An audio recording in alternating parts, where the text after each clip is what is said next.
नमस्कार, be alert लेकर हाजिर है आपका मेजबान आजाद खालिद। बी अलर्ट एक ऐसा प्रोग्राम जिसमें हम आपको रूबरू कराते हैं अपराध जगत की उन मकड़ जालों से जो आपके लिए बिछाए गए हैं और आपको निशाना बनाने के लिए अपराधी तरह तरह के प्रपंच रचते हैं। बी अलर्ट का मकसद है कि आप चौकस रहें, सुरक्षित रहें। तो आइए शुरू करते हैं आज का बी अलर्ट।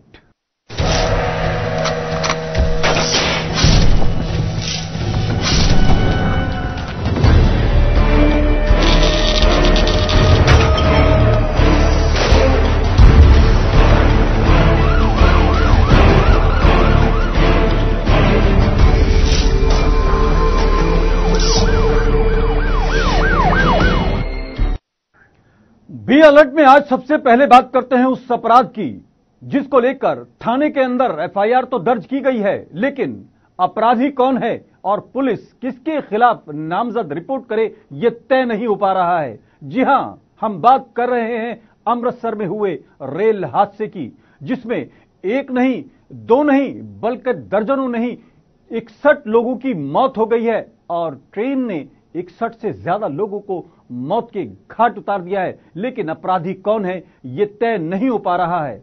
लेकिन विजयदशमी के दिन यानी धार्मिक एतबार से एक बहुत बड़े विलेन रावण के पुतले को फूंकते हुए वहां पर जो हादसा हुआ है वो अपराध की श्रेणी में तो है, लेकिन अपराधी कौन है यह तय कर पाना अभी बहुत मुश्किल है। लेकिन इतना तो तय है, यह अपराधी आपकी लापरवाही भी है, समाज की लापरवाही भी है, प्रशासन की लापरवाही भी है और वो सवाल भी हैं जो खड़े हैं और ये पूछ रहे हैं कि आखिर इन दर्जनों मौत का जिम्मेदार कौन है।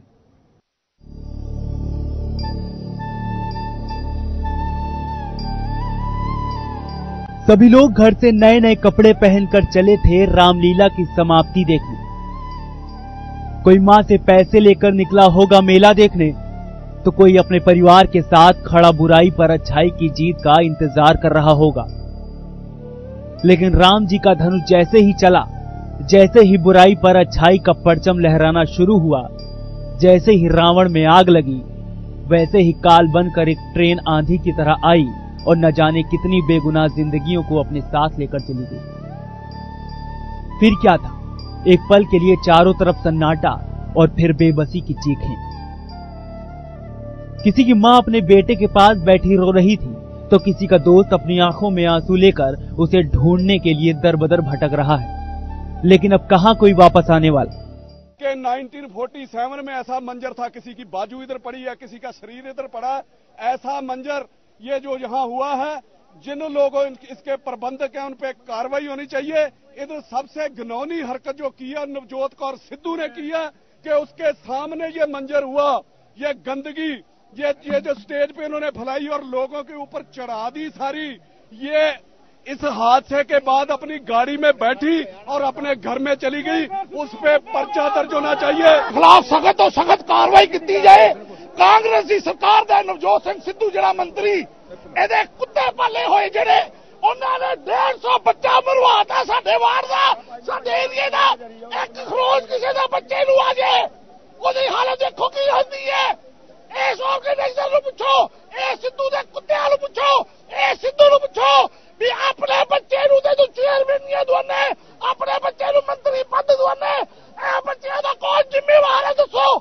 जेड़े गरीब लोग रो रहे ने एदा कौन जिम्मेवार है। घर दे घर खराब हो गया, मंत्री दा बच्चा बच्चा, गरीब दा बच्चा नहीं। ए सरकार जेड़ी है इन्हां ने पोस्टर लवाए, नेकी ते बदी दी जित इन्हां ने करके विखाता,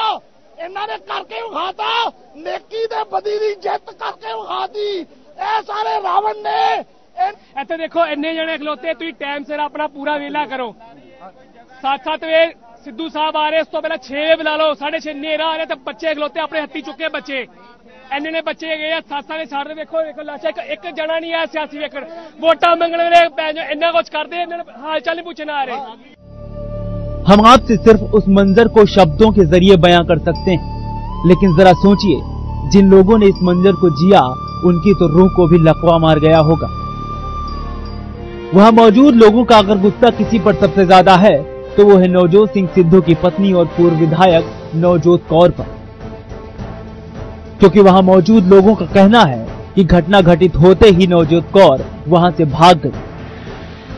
लोगों का कहना था कि जिन्हें लोगों की मदद करनी चाहिए थी, जो शहरों शहरों में घूमकर लोगों से वोट मांगते हैं, आज जब लोगों को उनसे मदद की उम्मीद थी तब वो वहां से भाग निकले। हालांकि लोगों के आरोपों के कुछ ही देर बाद नवजोत कौर सीधा अस्पताल में देखी गई, जहां उन्होंने अपनी सफाई भी पेश की। देखो सीएम साहब आज इसीलिए आए हैं कि पूरी 4 हफ्ते के अंदर अंदर पूरी कमेटी बैठ के बजाय कि हम ब्लेम में आए, कहाँ क्या चूक हुई उसका जरूर सबको पता चल जाएगा। बिकॉज जो इंसान वहां पे रेलवे का बंदा जो उसको बंद कर रहा है फाटक, उसको क्या दिखा नहीं कि ट्रेन आ रही है और ट्रेन ट्रैक पे बंदे हैं, वो तो वहीं था ना। उसके बाद आज फिर नवजोत कौर अपनी सफाई में कुछ और कहते हुए नजर आई और उन्होंने ये भी बताया कि कैसे सीएम साहब वापस आ गए हैं और कुछ दिनों में ही जांच पूरी कर ली जाएगी और जो भी अपराधी होगा उसको जरूर सजा दिलाई जाएगी। हादसे के बाद नवजोत सिंह सिद्धू अमृतसर के सिविल अस्पताल पहुंचे। यहां उन्होंने हादसे में घायल लोगों से मुलाकात भी की। इस दौरान उन्होंने घटना पर दुख जताया। इसके साथ ही उन्होंने कहा कि घटना के पीछे कोई साजिश नहीं है। सिद्धू ने यह भी कहा कि घटना में पीड़ित लोगों की हर संभव मदद की जाएगी और इसमें राजनीति नहीं होनी चाहिए। लेकिन इट इज एन एक्सीडेंट, ये समझना जरूरी है कि ये एक एक्सीडेंट था। मैंने जितनों से भी बात की है उन्होंने कहा कि हम कुछ रेल की पटड़ी पे थे और कुछ जो पत्थर हैं रेल की पटड़ी के साथ वहां बैठे थे और कुछ उसके आगे थे।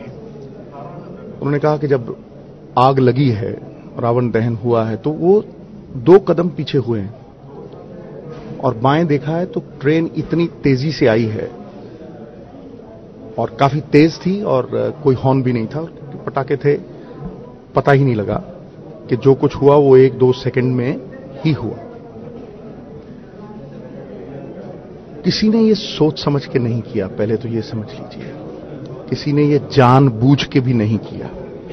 नेग्लिजेंस बड़ी है। जब मैं नेग्लिजेंस की बात करता हूं तो कई लोगों ने रिस्पॉन्सिबिलिटी भी नहीं समझी होगी। लेकिन हादसे में घटना के 15 घंटे बाद पंजाब के मुख्यमंत्री कैप्टन अमरिंदर सिंह मौके पर पहुंचे तो उन पर तीखे सवालों की बौछार हो गई। सवालों पर सफाई देते हुए सीएम अमरिंदर ने कहा कि मैं तो इजराइल के दौरे पर तेल अवीव जा रहा था, वो दौरा कैंसिल कर मैं यहाँ आया हूँ, इस वजह से आने में देर हो गई। क्या होया है, एक बहुत ही माड़ी घटना बीती है। साढ़े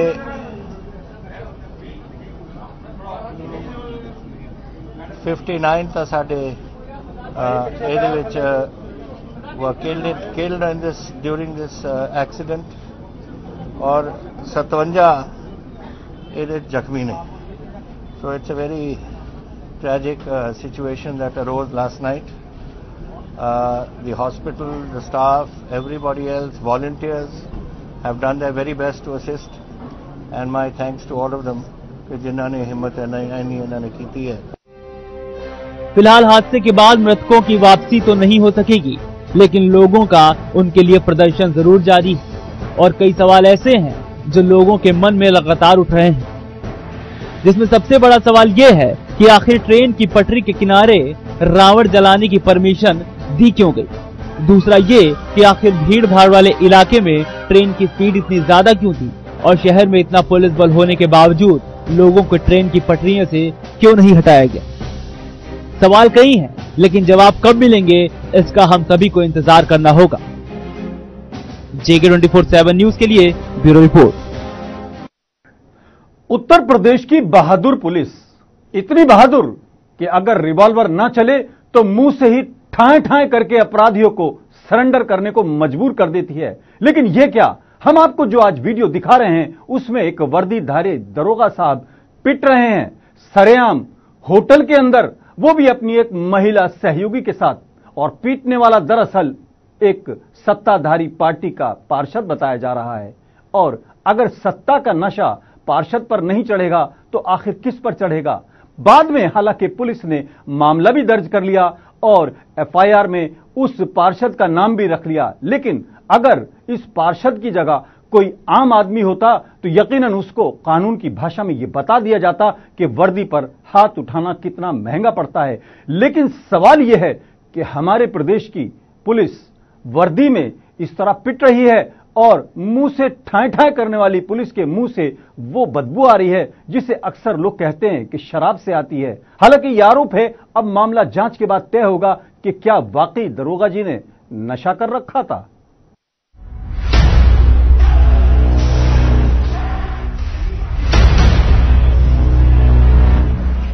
मेरठ जिले में यूपी के एक दरोगा की पिटाई का वीडियो सोशल मीडिया पर तेजी से वायरल हो रहा है।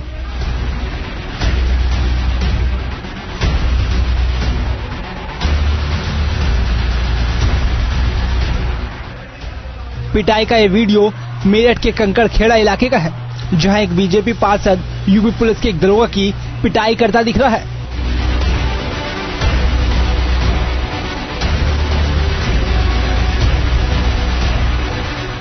बताया जा रहा है कि इस घटना से पहले दरोगा एक महिला वकील के साथ होटल में खाना खाने पहुंचे थे और इसी दौरान होटल मालिकों से उनका कुछ विवाद हो गया। पुलिस ने आरोपी पार्षद को अब अरेस्ट कर लिया है।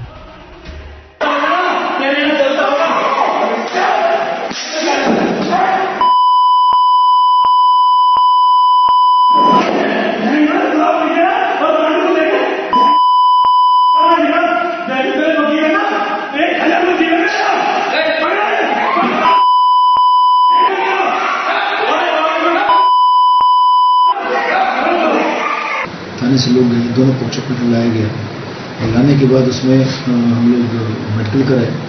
हम लोगों ने जो महिला थी उन्होंने एक तहरीर दी, उस तहरीर के आधार पर हमने मुकदमा पंजीकृत किया है और जो होटल मालिक है उसको हमने हिरासत में लिया है, उससे पूछताछ की जा रही है और जो भी बात इस पूरे प्रकरण के विवेचना में आएगी उसके हिसाब से हम कर रहे हैं। विवाद के बीच जब दरोगा के साथ आई महिला वकील ने इसमें बीच बचाव करने का प्रयास किया तो होटल मालिकों ने उसके साथ भी मारपीट की। घटना के बाद स्थानीय पुलिस स्टेशन में आईपीसी की धाराओं में केस दर्ज कर लिया गया है। वहीं बीजेपी नेता का आरोप है कि महिला और दरोगा होटल में बैठकर शराब पी रहे थे और इसी को लेकर विवाद की स्थिति बनी। वहीं शिकायत करने वाली महिला वकील का कहना है कि वह दरोगा से किसी मुकदमे के लिए बात कर रही थी और उसी के सिलसिले में होटल आई थी। ये जो यहाँ कल प्रकरण हुआ कि तुमने हिम्मत कैसे मारने के लिए वो हमने नहीं मारा, हाथापाई हुई शराब में नशे में, तो अपने दरोगा से पूछने को तैयार ही नहीं। वो मेले में ड्यूटी है और वो यहाँ बाईपास पे घूम रहे हैं लड़की, वो सब चीजें इग्नोर है, बस एकदम मारपीट शुरू कर दी। पुलिस के रात हिरासत में लिया था? हाँ। किस मामले में? एक मुकदमा उनकी तरफ से लिखा गया, महिला दिवस की तरफ से मुकदमा जो है उस प्रकरण में। पुलिस के मुताबिक दरोगा सुखपाल को शुक्रवार की रात दशहरा ड्यूटी के लिए तैनात किया गया था। इसी बीच उसने अफसरों से तबीयत खराब होने की बात कहकर घर जाने की बात कही और फिर महिला वकील के साथ होटल चला गया। वहीं ड्यूटी के दौरान लापरवाही बरतने वाले दरोगा को भी लाइन हाजिर किया गया है। Bureau report.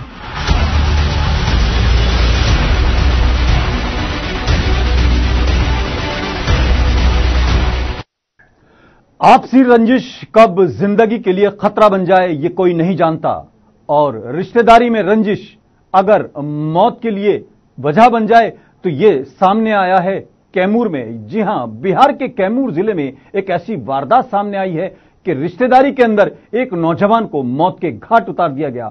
उस नौजवान को जो कि कल का भविष्य था, सरकारी तौर पर उसको एक ऑफिसर बनने के लिए चयनित कर लिया गया था, लेकिन आपसी रिश्तेदारी, आपसी रंजिश और आपसी दुश्मनी इस कदर महंगी पड़ी कि न सिर्फ एक नौजवान अपनी जिंदगी से हाथ धो बैठा, बल्कि एक आने वाला भविष्य घर के और परिवार के लिए भी कहीं ना कहीं जो उम्मीद बन सकता था वो भी जिंदगी से हाथ धो बैठा।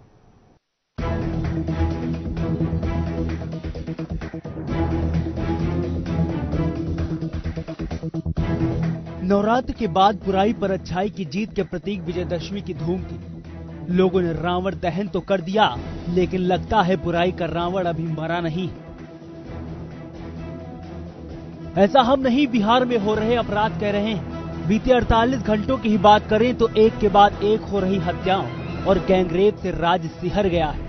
उन्हीं में एक मामला है आपसी रंजिश के चलते हत्या का, जिसमें बीपीएससी में चयनित युवक की गोली मारकर हत्या कर दी गई। कैमूर के चैनपुर थाना क्षेत्र के बबुरहनी गांव निवासी एक युवक की बाइक सवार अपराधियों ने गोली मारकर हत्या कर दी। युवक भभुआ के बबुरहनी गांव का रहने वाला संजय सिंह था। उसका इसी साल बिहार लोक सेवा आयोग की सिविल सेवा परीक्षा में शिक्षा अधिकारी के पद पर चयन हुआ था। हत्या के पीछे पहले के विवाद की बात सामने आई है। घटना में आक्रोशित लोगों ने भभुआ नगर में सदर अस्पताल के सामने जमकर प्रदर्शन किया और कई घंटों तक सड़क जाम रखी। नजारे निबारे जाते जाते वो लोग हमारे 3-4 फायर लोग मारा, एक फायर नहीं लगा, 3 फायर गोली लगाए थे। बोला कि भाई आओ, दतिया वाला सौरभ गोली मार दिया भैया हमको, सौरभ गोली मारा है दतिया का बयान का अच्छा से। तो भैया वही बोला कि सौरभ गोली मार दिया दतिया का। गाड़ी था ब्लैक रंग का, सौरभ गौरव गोली मारा है। बोला भैया गौरव गोली मार दिया है, गाड़ी ब्लैक रंग की थी, बाकी हम नहीं देखे, वो भाई देखा। वो लोग कई लोग थे? 2 लोग थे। तो सर उसको नहीं जाने भाई के वाला, उसका फांसी सजा दिया जाए, उसका फांसी दिया जाए। संजय सुबह कानपुर से वापस लौटे थे और अपने भाई के साथ मोटरसाइकिल पर बैठकर अपने घर जा रहे थे। इसी बीच बाइक सवार ने उन पर ताबड़तोड़ गोलियां बरसा दी। स्थानीय लोगों की मदद से संजय को भभुआ सदर अस्पताल पहुंचाया गया, जहां उनकी मौत हो गई। भभुआ के पुलिस उपाधीक्षक अजय प्रसाद ने बताया कि मृतक के परिजनों के बयान पर हत्या की एक प्राथमिकी चैनपुर थाने में दर्ज कर ली गई है, जिसमें 3 लोगों को नामजद आरोपी बनाया गया है। सभी आरोपी मृतक के ससुराल के रिश्तेदार हैं। घटना के बाद सभी आरोपी फरार बताए जा रहे हैं। पुलिस पूरे मामले की छानबीन में जुट गई। जा रहा था घर, तो इस रास्ते में 2-3 आदमी जो है उसको 3 गोली मार दिया है, जो एक बाएं पीठ में या 2 पीठ में लगा है गोली, जिससे उसका सदर अस्पताल में मृत्यु हो गया। इलाज के दौरान मृत्यु हो गया। जो मारने वाला बाइक से था या क्या? बाइक से बता रहा था। इन लोग का क्या डिमांड है? डिमांड के बारे में कई लोग बता सकता है। तो अभी क्या कार्रवाई चल रही है? जांच। घटना से आक्रोशित लोगों ने आरोपियों की गिरफ्तारी की मांग को लेकर सड़क जाम कर जमकर हंगामा किया। इस दौरान पुलिस अधिकारियों ने मौके पर पहुंचकर आक्रोशित लोगों को अपराधियों के खिलाफ कार्रवाई करने का आश्वासन दिलाया। इसके बाद लोगों ने सड़क जाम समाप्त किया। लेकिन ये घटना कोई पहली नहीं है। ऐसी तमाम घटनाएं बिहार से आए दिन सामने आती रहती हैं, जो सीधे तौर पर जिला सरकार और पुलिस प्रशासन पर कई सवाल खड़े कर रही हैं। JK 24/7 न्यूज के लिए ब्यूरो रिपोर्ट। कहते हैं कि सत्ता का नशा बेहद खतरनाक होता है। सत्ता चली भी जाए तो नशा उतरने में वक्त लगता है। यह अलग बात है कि अब बीएसपी का लोकसभा के अंदर 0 का आंकड़ा है, लेकिन बीएसपी के एक सांसद का परिवार आज भी सत्ता के नशे में चूर है। दिल्ली के एक 5 स्टार होटल में जो वीडियो सामने आया है वो यूपी के एक सांसद के बेटे का है, जिसमें वो तमंचा लहराते हुए ये बता रहे हैं कि उनकी दबंगई का क्या अंदाज है। हालांकि दिल्ली पुलिस ने जब अपनी कार्रवाई की तो कानून की परिभाषा और कानून की भाषा भी उनको सिखा दी गई है। अब वो बेचारे अपना लाइसेंस बचाने के लिए और अपने आप को बचाने के लिए कानूनी और राजनीतिक दांव पे चल रहे हैं। जरा देखिए सत्ता के नशे में चूर इस नौजवान को पुलिस अब किस तरह से सबक सिखा रही है। देखिए एक रिपोर्ट।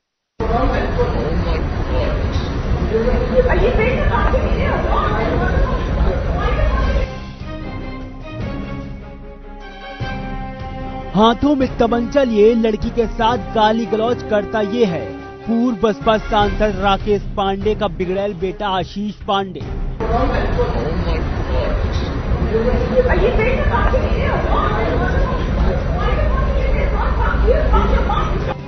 दिल्ली के 5 सितारा होटल से सामने आई आशीष पांडे की गुंडागर्दी की ये तस्वीर सोशल मीडिया पर भी खूब तेजी से वायरल हुई थी। वायरल वीडियो में दिख रहा है कि गुलाबी पैंट पहने ये शख्स कैसे होटल के बाहर खड़े एक कपल के साथ गाली गलौज कर रहा है। हाथों में तमंचा लिए बिगड़ैल बेटा लगातार अपनी धौंस दिखा रहा है। सिर्फ पांडे जी के बेटे ही नहीं बल्कि उनके साथ वाली मोहतरमा भी मानो कहीं से गालियों की डिग्री लेकर आई।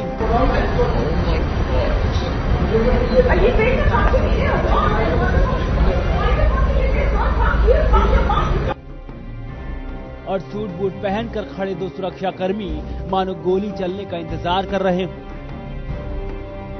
दरअसल ये दोनों दबंग वहीं पर खड़े एक कपल को धमका रहे हैं, वो भी खुद की गलती होने के बावजूद। पांडे जी के बेटे पहले तो शराब पीकर लेडीज टॉयलेट में घुसते हैं और फिर उसका विरोध करने पर महिला पर ही तमंचा तान देते हैं, मानो पूरे दिल्ली पुलिस उनके जेब में हो। तो हादसे के बाद करीब 3 दिनों तक पांडे जी के बेटे को पकड़ने के लिए पुलिस के 13 जत्थे खाक छानते रहे। वो 3 दिनों के बाद मिला। दिल्ली के पटियाला हाई कोर्ट में आशीष पांडे ने खुद को सरेंडर भी कर दिया। व्हाइट कॉलर वाली फैमिली से ताल्लुक रखने वाला दबंग आशीष सरेंडर करने भी सफेद कपड़ों में ही आया। पिस्टल पांडे के नाम से मशहूर हो चुके नेता पुत्र आशीष पांडे को ना तो दिल्ली पुलिस ढूंढ पाई और ना ही उत्तर प्रदेश की उत्तम पुलिस। दिल्ली की तेज तर्रार पुलिस को जब आशीष के सरेंडर की भनक लगी तो आरके पुरम की पुलिस भी भागे भागे कोर्ट आई। पुलिस ने पहले 20 मिनट की पूछताछ की और फिर उसे गिरफ्तार कर लिया। आरोपी आशीष से पूछताछ के लिए पुलिस ने 4 दिन की रिमांड मांगा, लेकिन कोर्ट ने पुलिस को 1 दिन का रिमांड ही दिया। वहीं 3 दिनों तक पुलिस के साथ लुका छुपी का खेल खेल रहे नेताजी के पुत्र ने सरेंडर से पहले एक वीडियो भी जारी किया और बड़े ही ड्रामे भरे अंदाज में अपने आप को बेकसूर बताया। आप मुझे पहचान रहे होंगे, पिछले 4 दिनों से मीडिया ट्रायल मेरे ऊपर जो चल रहा है पूरे हिंदुस्तान में, ऐसा मुझे प्रोजेक्ट किया जा रहा है कि जैसे मैं कोई टेररिस्ट हूँ और वांटेड हूँ और पूरे देश की पुलिस मुझे ढूंढ रही है। मेरे लिए लुकआउट सर्कुलर जारी किया गया है। जी हाँ, मैं इसको डिनाई नहीं कर रहा हूँ कि उस दिन रात को एक घटना हुई थी।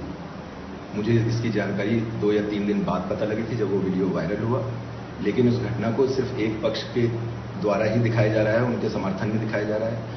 अगर इसको पता लगाया जाए कि उस दिन रात को क्या हुआ था, सीसीटीवी फुटेज दिखाया जाए, ये देखा जाए कि लेडीज टॉयलेट में कौन घुसा हुआ था, वहां से बाहर निकल के किसने किसको धमकी दी थी। जी हाँ, ये भी सारी चीजें देखने वाली हैं। जब बाहर निकले, मैं उसको भी मानता हूं कि मैं गाड़ी से सुरक्षार्थ अपना लाइसेंस वेपन लेके गाड़ी से निकला था। मैंने ना उसको दिखाया है ना उसके ऊपर ताना है। वेपन मेरे पैर के पीछे साइड में पूरे टाइम मेरे साथ था। आप लोग मुझको बोल रहे हैं कि मैंने उस लड़की से अभद्रता की, उसको पिस्टल दिखाई, उसको धमकी दी। मैंने उस लड़की को एड्रेस तक नहीं किया, मैंने उससे बात नहीं की, मैं उसकी तरफ मुखातिब तक नहीं हुआ। उसने मुझे धक्का दिया, उसने मुझे अपने हाथों से अश्लील इशारे किए, उसके फ्रेंड ने मेरे को उल्टी सीधी बातें बोली। खैर, ये सारी चीजें मैं पुलिस को अपना बयान में बताऊंगा। वीडियो में आशीष पांडे ऐसे पेश आ रहा है जैसे मानो उसने कुछ किया ही ना हो। वीडियो में आगे आरोपी आशीष मीडिया पर अपने आरोपों को मढ़ने में लगा हुआ है। फिलहाल आशीष पांडे को पिस्टल के बल पर धमकाने के मामले में कल दिल्ली के पटियाला हाई कोर्ट में पेश किया जाएगा। पिछली सुनवाई में पटियाला हाउस कोर्ट के ड्यूटी मजिस्ट्रेट सुमित आनंद ने आशीष पांडे को जमानत देने से इनकार कर दिया था और आरोपी की रिमांड अवधि बढ़ाने के पुलिस के आग्रह को भी खारिज कर दिया था। इसके अलावा कोर्ट ने आशीष पांडे को 22 अक्टूबर तक न्यायिक हिरासत में जेल भेज दिया था। पुलिस ने उसे 1 दिन के रिमांड के बाद कोर्ट में पेश किया था। पटियाला हाउस अदालत ने कहा था कि आरोपी पर हथियार लहराने व धमकी देने के गंभीर आरोप है। लाइसेंसी हथियार सार्वजनिक स्थल पर निकाल कर लोगों को डराने के लिए नहीं बल्कि अपनी सुरक्षा के लिए होता है। आरोपी पर गंभीर आरोप हैं और मामले की जांच अभी शुरुआती दौर में है। इसके अलावा कई गवाहों के बयान भी दर्ज होने वाले हैं। JK 24/7 न्यूज के लिए ब्यूरो रिपोर्ट।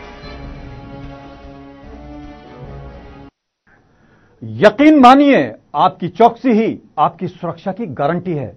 आपकी जरा सी चूक आपके लिए बहुत भारी पड़ सकती है। बी अलर्ट में आज फिलहाल इतना ही। अपने मेजबान आजाद खालिद को इजाजत दें और आप रहें चौकस और बी अलर्ट।